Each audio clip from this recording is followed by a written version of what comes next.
A primera hora de la mañana del 9 de diciembre, Steve Shrimpton llamó a Peasmars y le dio a Paul la noticia de que habían disparado a John delante del Dakota cerca de la medianoche, hora de Nueva York, y que había muerto poco después en el hospital Roosevelt. En ese momento Linda estaba fuera, pues estaba llevando en coche a Mary y a Estella a la escuela, de modo que Paul estaba solo en la casa. Cuando ella regresó, lo encontró de pie, en la entrada para coches. Me di cuenta con solo mirarlo de que algo iba absolutamente mal, recordaría ella. Nunca lo había visto así antes. Desesperado, ¿sabes? Lágrimas. Su primera reacción fue llamar por teléfono a su hermano Michael, cuyo inminente libro, Thank You Very Much, incluía las fotos que Mike le había hecho a John en el número 20 de Fort Lynn Road, escribiendo canciones con Paul en los sillones enfrentados, lo bastante cómodo y seguro para llevar aquellas gafas de Kerry que tanto detestaba. Mike, que siempre había tenido un temperamento más cercano al de John que nuestro chaval, quedó igual de devastado.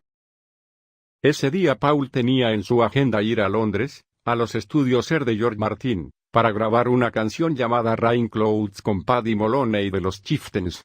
Se había convocado a varios músicos de sesión de primera fila, entre ellos a Denny Lane, y Moloney volaba desde Dublín solo para ello. Después de hablarlo con Linda, decidió no cancelar la sesión. Fue la noticia más importante en todos los informativos televisivos y radiofónicos de Gran Bretaña, así como del resto del mundo. El asesino de John, Mark David Chapman, de 25 años, era un fan de los Beatles a quien Lennon le había autografiado un álbum algunas horas antes. Cuando John y Yoko volvieron a su casa después de una sesión de grabación que se había prolongado hasta altas horas de la noche, Chapman, que lo estaba esperando, le disparó 5 veces en la espalda con una pistola y luego se apoyó en la pared a esperar a la policía, mientras leía con actitud despreocupada un ejemplar de El Guardián entre el centeno de J. D. Salinger. El impacto que causó la muerte de John de esa manera recordaba el asesinato del presidente John F. Kennedy 17 años antes. Aunque en un nivel más personal. Millones de personas, en numerosas tierras e idiomas, lamentaron la pérdida de alguien a quien tenían la sensación de conocer como amigo y cuyo comportamiento díscolo y con frecuencia exasperante quedaba muy superado por su humanidad, su honestidad y su ingenio. De pronto el mundo se había vuelto más pobre, no solo en la música, sino también en las risas. Se celebraron vigilias masivas y llenas de consternación delante del Dakota, en torno al St. George's Hall de Liverpool y en muchos otros lugares. A toda prisa se imprimieron números especiales de periódicos y revistas en su homenaje, que se agotaron al instante. En los estudios Air, Paul, George Martin y los otros músicos atravesaron el 9 de diciembre como robots, según recordaría más tarde Paul, y terminaron un tema para la película del oso Rupert titulado de manera irónica We All Stand Together, Todos estamos juntos.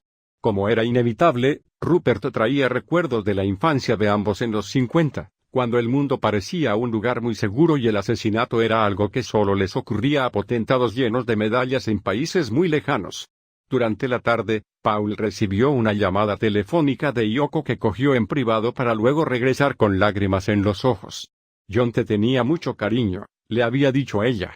Más tarde él recordaría cómo el mecanismo compositivo de su cabeza no dejaba de repetir una y otra vez la misma frase con respecto a Mark David Chapman, el más gilipollas de todos los gilipollas.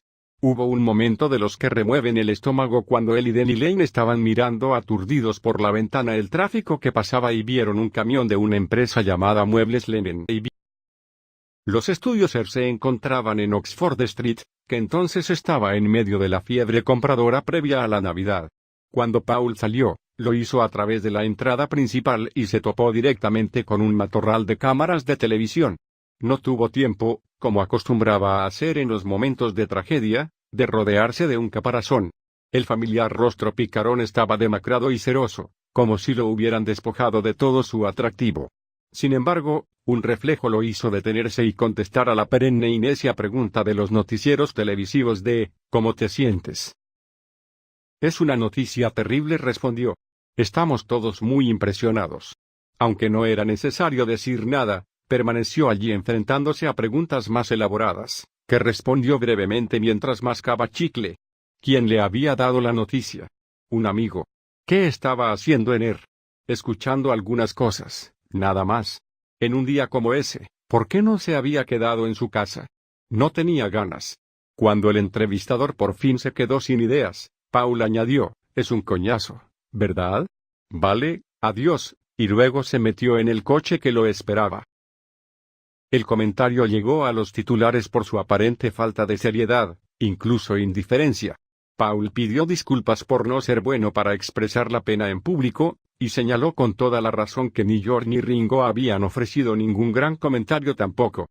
George dijo que lo habían despertado con la noticia y que luego se había vuelto a dormir y cuando me volví a despertar seguía siendo cierto, para luego añadir la mecánica muletilla de que estoy impactado y aturdido. Ringo, que se encontraba en Barbados, no dijo nada pero sí hizo algo. Contrató de inmediato un avión privado y viajó hasta Nueva York acompañado de su inminente esposa, Barbara Bach, para expresar sus condolencias a Yoko. Paul, por lo general tan hábil para los comentarios breves, se autoflageló por ese paso en falso más de lo que cualquiera podría imaginarse. Llevaba haciendo lo mismo desde los 14 años, tras su reacción inicial ante la muerte de su madre, mientras su padre y su hermano estaban bañados en lágrimas. Él había preguntado con pragmatismo cómo se las iban a arreglar sin su salario de partera. Entonces, al menos, esas palabras descuidadas se habían pronunciado solo una vez, ahora se repetían de manera incesante en boletines de noticias y en primeras planas. Como observaría luego, no puedes retirar lo que está impreso y decir, mira, permíteme frotar eso en mierda y en pis y luego llorar encima durante 3 semanas y así entenderéis lo que había querido decir cuando dije que era un coñazo. Más tarde, ya de regreso en Peasmars, no hubo, desde luego, nada de ligereza. Nos quedamos mirando las noticias en la tele allí sentados con los niños, llorando toda la noche. En poco tiempo se emitió un comunicado público irreprochablemente redactado a través de MPL, no puedo procesarlo en este momento. A John se lo recordará por su contribución única al arte, a la música y a la paz mundial. Paul parecía haber recuperado el control, aunque esa impresión no podía haber sido más engañosa. Dio la casualidad de que el 10 de diciembre había una caza de faisanes en los bosques que rodeaban Peasmarsh. El sonido de los disparos lo asustó tanto que Linda tuvo que pedir a los cazadores que se alejaran. Durante varios meses después de aquello recordaría él, cualquier mención de las palabras arma, rifle o pistola me impactaba, me atravesaba con una resonancia que era como un pequeño eco del disparo, de Chapman. La tía de John, Mimi, que entonces residía en un bungalow en Poole, Dorset, que él le había comprado, se enteró de la noticia por la radio. A continuación la llamó Nila Spinall, pero no lo hizo ninguno de los Beatles supervivientes. Podría haberse esperado que Paul fuera el primero de la fila, incluso a pesar de que en el pasado Mimi no había sido muy amable con él, pues lo llamaba el amiguito de John y lo consideraba eternamente manchado en términos sociales por haber vivido en el barrio de clase obrera de Speke. Sin embargo, él eludió esa obligación y más tarde explicó que no habría sabido qué decir. Pero en años posteriores lo compensaría con creces.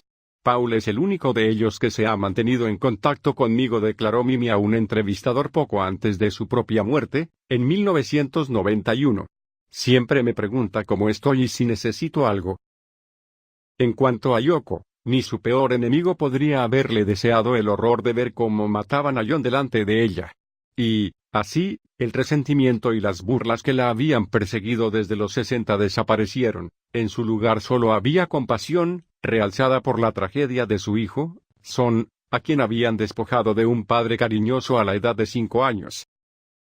De la misma manera, se supuso que los otros ex-Beatles debían de haber dejado a un lado cualquier viejo resentimiento y que correrían hacia ella para compartir su pesar. Sin embargo, cuando, unas semanas más tarde, le preguntaron a Yoko de qué manera ellos la habían apoyado, respondió de forma harto significativa sin comentarios, lo que era injusto tanto para Ringo en el corto plazo como para Paul en el largo. Antes de la muerte de John, Paul no tenía una mala relación con Yoko, pero en el período subsiguiente realizó un esfuerzo consciente para conocerla mejor. Descubrió a una mujer más experta incluso que él mismo en ponerse un caparazón protector, a quien al principio le irritaban sus acercamientos y que respondía que no quería que la trataran como la viuda del año. Al principio me sentí rechazado y pensé, oh, bien, genial, entonces que te den recordaría él más tarde. Pero luego pensé, ha sufrido la tragedia de su vida y yo actúo como un demente insensible quedáis. Bueno, si no me vas a tratar bien, yo tampoco lo haré apóstrofe. El hielo se rompió, al menos un poco, un día en que él y Linda estaban de visita en el apartamento del Dakota y Yoko les ofreció algo para comer. Se decidieron por el caviar, como aquel de Fort Newmet Mason del que ella y John acostumbraban a atiborrarse en grandes cantidades cuando iban a la sede de Apple. Cuando llegó una lata de la cocina, vieron que los empleados de ella habían dado cuenta de todo excepto un pequeño bocado. Entonces ella les ofreció vino, pero cuando mandó a buscar la única botella que tenía, también descubrió que su personal casi la había vaciado. Estábamos completamente muertos de risa, recordó Paul. Y el alivio fue indescriptible. Para él tuvo un significado inmenso enterarse por Yoko que, a pesar de sus conflictos, siempre le había caído bien a John y, lo que era más importante, que había admirado sus canciones y que las volvía a escuchar con frecuencia. En la época de los Beatles, muy pocas veces habían tenido tiempo de juzgar el trabajo de cada uno antes de que el mundo se volviera loco con él y, en particular, John había sido moderado con los elogios. Si recibías una pizca de elogio, una migaja, te sentías muy agradecido. En la época en que Stu Sutcliffe todavía era un Beatle, les encantaba tontear con sesiones de espiritismo y tablas o ouija y pactaron que el primero que muriera trataría de hacerles llegar un mensaje a los otros. Esto había sido el primero, pero no había llegado ningún mensaje. Con John, Paul mantuvo un oído medio atento al más allá durante varios años. En verdad, el mundo jamás se recuperaría de la muerte de John Lennon. Además de la absurda erradicación de un talento único e irreemplazable, dio paso a una era en que obsesos psicópatas con el molde de Mark David Chapman recurrirían cada vez más al homicidio y luego al asesinato en masa para alcanzar los 15 minutos de fama prescritos por Andy Warhol. Desde luego, ningún miembro de la órbita personal de John logró recuperarse del todo. Los dejó a todos aturdidos para el resto de sus vidas, observaría Linda. Jamás podrá encontrársele sentido. Desde ese momento en adelante, Paul tendría que convivir con una percepción de su personalidad y la de John que parecía inalterable. Lennon el vanguardista y experimentador que no temía correr riesgos, McCartney el melódico, el sentimental, el seguro. Había aprendido a tomarse con filosofía todas las ocasiones en que había asumido un segundo plano con respecto a John o cuando se le adjudicaba a este algo que él había iniciado, como sus incursiones en la música concreta, la lectura de libros religiosos tibetanos o dejarse el bigote. Llegó a comprender que a él siempre le había gustado ser el segundo en el contexto de un grupo por completo diferente, cuando salía a cabalgar con otras personas. El jinete que encabezaba la comitiva siempre tenía que lidiar con la trabajosa tarea de abrirles las verjas a los demás. Cualquiera que sea el segundo, que está condenadamente cerca del primero, se limita a pasear y tiene una vida fácil. Pero sigues al lado del número uno. Este sigue necesitándote de acompañante. Con el tiempo y ante amigos como el diseñador David Litchfield, por lo general cuando estaba ebrio, pudo incluso llegar a bromear que en la competición que siempre habían disputado entre los dos, la muerte de John lo había colocado de manera definitiva en una posición de superioridad. Él murió siendo una leyenda y yo moriré de viejo. Típico de John.